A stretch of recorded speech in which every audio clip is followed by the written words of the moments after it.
Hey, what's going on, everybody? Welcome back to the Shadow Archives. My name is Theo, and today I'm going to be jumping into my review, a quick review of the second episode of It, Welcome to Derry. I actually enjoyed this episode a little bit more than I did the first episode. I thought this one had a really good meaning behind it, picked up a lot from the first episode, and then delivered on the storytelling and, creating a well-rounded story to go off of the first episode with. The second episode picks up pretty much with the aftermath and the perspective of Lily and Ronnie, who are the two remaining children who survived the Capitol Hall attack from Pennywise, and kind of puts it into perspective of, Lily seeing everything that happened. Ronnie was there, and the police are trying to blame it on Ronnie's father, who is the caretaker owner of the movie theater, and they're trying to place all the blame on him. That way they have someone to lean on. He is a black male back in that time period, and they're trying to just push it off on him. That way it looks like it was like a purposely done attack. One of the things I really enjoyed about this episode is that we get a lot of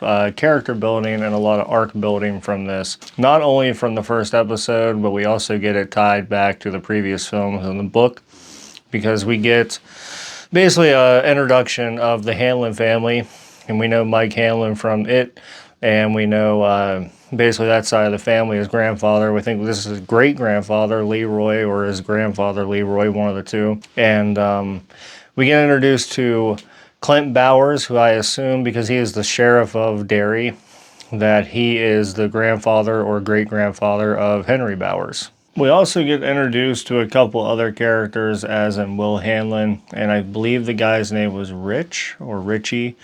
And then we get introduced to somebody that I thought was really left field that kind of threw me off, which I was really excited to kind of piece together here. But we get introduced to Dick Halloran from the Shining franchise. And we'll touch base on Dick Halloran here in a few minutes on how he kind of ties into all this. But because of Hank being threatened with the, this is all your fault, we're going to place the blame on you scenario, it really comes down to Lily and what she tells the police. And throughout the episode, she gets threatened to go back to Juniper Hill, which is the insane asylum where she went whenever her dad ended up passing away. And they basically, Clint Bowers tricks her and tells her basically, like, you're either going to tell us that Hank was there that night that all those kids got killed, or we're going to send you back up there to get you tested. And this, of course, is leading into some tension and some lore building and some heartbreaking just mess with Ronnie and that side of her family. And since we're talking about Ronnie, let's talk about this nightmare fuel-induced, again, birth scenario. I don't know if Andy Machete's got like a kink for birthing or something, but that's twice now that we've seen this happen in this series. But basically we get this Pennywise and It translation of basically Ronnie being rebirthed into the world from her mother, who passed away whenever she gave birth to her. And it's really cool. A lot of it's practical effects, and I really, really enjoy that. But then we get that stupid mixture of that dumbass CGI again. But a lot of this sequence was good. It was cool. Really gunky and gooey again. And I feel like I'm going to be saying that a lot in this series, and I'm cool with it. But, like, man, it was a really good sequence, and I just wanted to talk about it here for a minute and just say that, like, bravo. Congratulations on that one.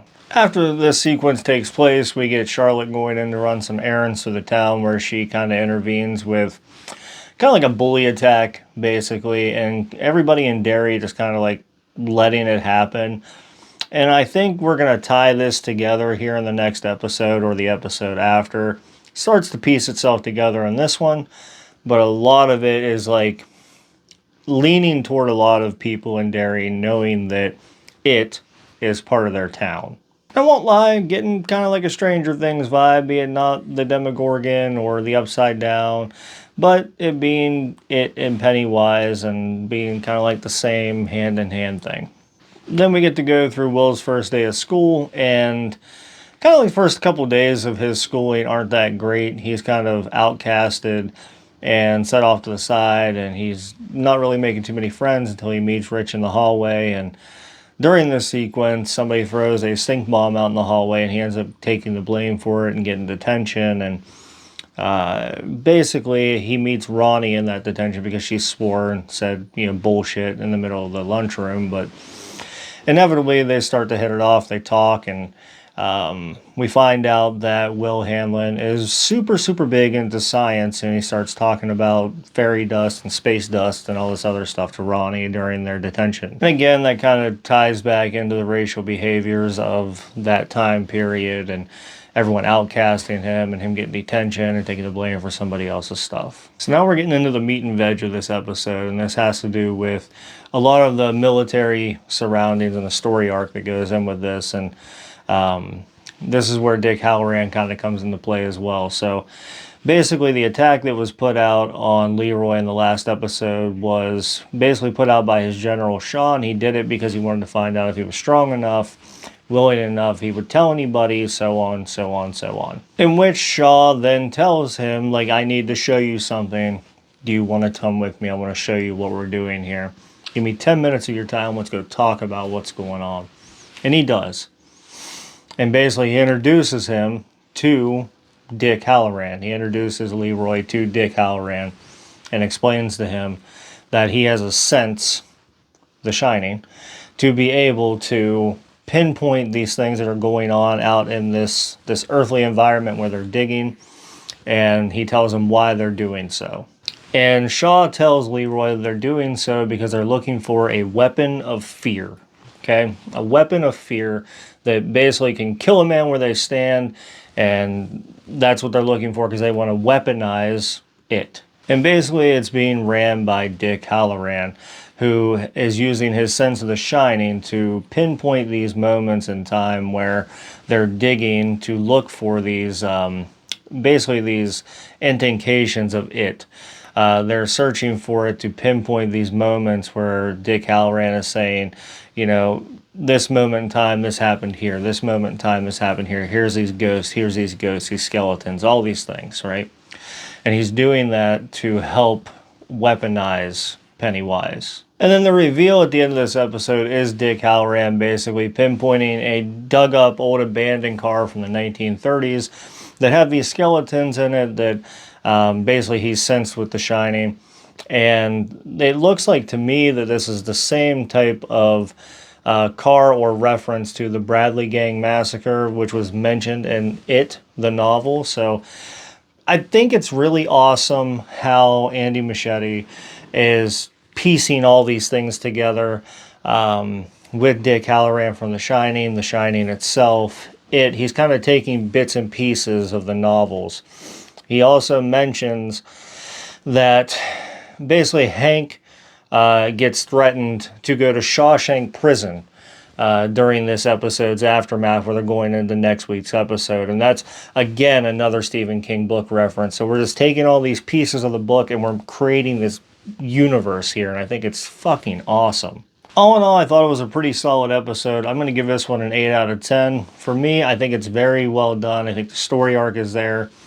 There's also these creepy moments with the kids, and I didn't even get to talk about the pickle massacre, which I thought was pretty decent. I didn't really care for the CGI use again. I don't like your CGI, Andy Muschietti. I really don't. Stick with the practical. You're pretty decent at it. Come on, just give me what I want, man. But like the pickle thing was cool at the supermarket with Lily. The overall story arc was great. The birthing scene was awesome. Dick Halloran being in this episode was cool. The Shining was great. Like, really well-rounded episode. 8 out of 10 for me on this one. But that'll do it for this one for me, guys. I appreciate everything you guys do for the channel. Remember to like, share, and subscribe. Check under your beds. Stay safe out there, everybody.